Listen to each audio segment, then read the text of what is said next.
storms in the tropics. We now have a Category 5 hurricane in the eastern Pacific. Wow, this thing looks really impressive on satellite, Dr. Knapp. In fact, it has looked just about as impressive at times over the last 24 hours. And it's interesting how we, as the humans, making these estimates of intensity that they do the Hurricane Center based on the satellite, once one of the humans at the Hurricane Center decides, well, I think that makes it just a little bit stronger, then we think this is so much different than yesterday. But the satellite estimates had it right near the Cat 5 threshold yesterday at the beginning of this loop when it was smaller.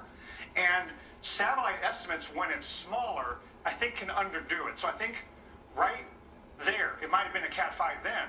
Then it goes through the eyewall replacement cycle, comes out the other side bigger, and re-strengthens. So now we've got a bigger Cat 5 than we might have had 24 hours ago. Yeah, you can almost see it here. It's like it comes out of that recharge, the eyewall replacement. It seems like not a restful period, but it comes out and you've got that clear center defined, and it just looks like a monster of a storm. Yeah, so guys, and absolutely, that is true.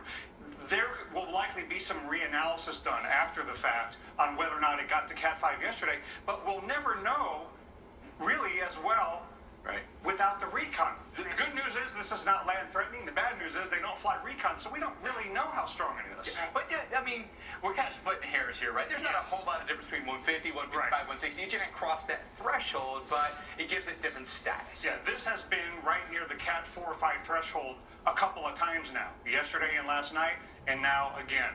And when you look at conditions that are supportive of this in the East Pac that could move into the Caribbean in a week or two, that's what you really get concerned about with regard to what Kristy means. Yeah, well, here we are now in October, right? And we've had some infamous October storms, right? Sandy, Michael, Wilma, some of those destructive hurricanes that have hit the U.S. in the month of October. That's right. Meteorologist Jordan Steele takes a closer look at those devastating late season storms.